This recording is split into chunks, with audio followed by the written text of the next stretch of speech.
ഇനി എറണാകുളത്ത് കഴിഞ്ഞ മാസം ബാറിലുണ്ടായ ഒരു സംഘർഷത്തിന്റെ ദൃശ്യങ്ങൾ ഇപ്പോൾ പുറത്തു വന്നിട്ടുണ്ട്. ഗുണ്ടാ നേതാക്കൾ തോക്കും വടിവാളുമൊക്കെയായി ബാറിനകത്തേക്ക് കയറാൻ ശ്രമിക്കുന്ന ദൃശ്യങ്ങളാണ് ഇത്. സംഘർഷത്തിൽ 4 പേരെ പോലീസ് അറസ്റ്റ് ചെയ്തിരുന്നു.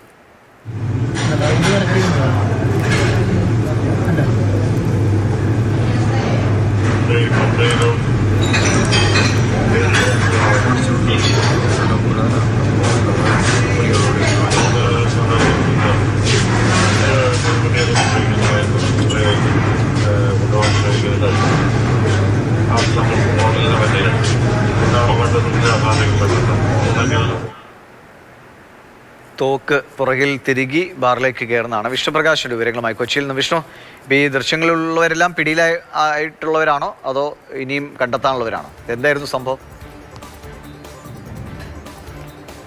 ദിവസം സെപ്റ്റംബർ 20-ാം തീയതി നടന്ന ഒരു ആക്രമണത്തിന്റെ ദൃശ്യങ്ങളാണ് ഇപ്പോൾ പുറത്തു വന്നിട്ടുള്ളത്. ഇതിൽ ടിബിൻ എന്ന് പറയുന്ന കോൺഗ്രസിന്റെ ഒരു കൗൺസിലർക്കുമായി ബന്ധപ്പെട്ടുള്ള ഒരു തർക്കമായിരുന്നു. ബാങ്കിൽ ഈ സംഘം, ഈ ടിബിനും അതുപോലെ തന്നെ ഈ ഗുണ്ടാ ആക്രമണവുമായി ബന്ധപ്പെട്ടുള്ള ഈ സംഘവും തമ്മിലൊരു തർക്കമുണ്ടായിരുന്നു. ഇതിന് ശേഷം ബാറിന് അകത്ത് വെച്ച് ചെറിയ ഉന്തും തള്ളും കാര്യങ്ങളും ഉണ്ടായി. പക്ഷേ ഇതിനെ തുടർന്ന് തന്നെ ഇതിനുശേഷം പുറത്തോട്ട് ഇറങ്ങി ആ ഗുണ്ടകൾ വന്ന് അവരുടെ കാറിൽ നിന്നും വടിവാളും തോക്കും മറ്റും എടുത്ത് ഉള്ളിലേക്ക് ബാറിലേക്ക് കയറാൻ ശ്രമിക്കുന്ന ദൃശ്യങ്ങളാണ് ഇപ്പോൾ പുറത്തു വന്നിട്ടുള്ളത്. ഇത് ബാറിലെ ബൗൺസർമാരായിട്ടുള്ള ആളുകൾ ഇടപെട്ട് ഇത് തൽക്കാലം ശാന്തമാക്കി. എന്നാൽ പോലീസ് വരുന്നതിന് മുമ്പ് തുടർന്ന് ഈ പ്രതികൾ അവിടെ നിന്നും രക്ഷപ്പെടുകയാണ് ഉണ്ടായത്. പിന്നീട് ഈ 4 പ്രതികളെയാണ് ഇപ്പോൾ അറസ്റ്റ് ചെയ്തിട്ടുള്ളത്. ഇവരെ ബംഗളൂരുവിൽ നിന്നാണ് പോലീസ് അറസ്റ്റ് ചെയ്തത്.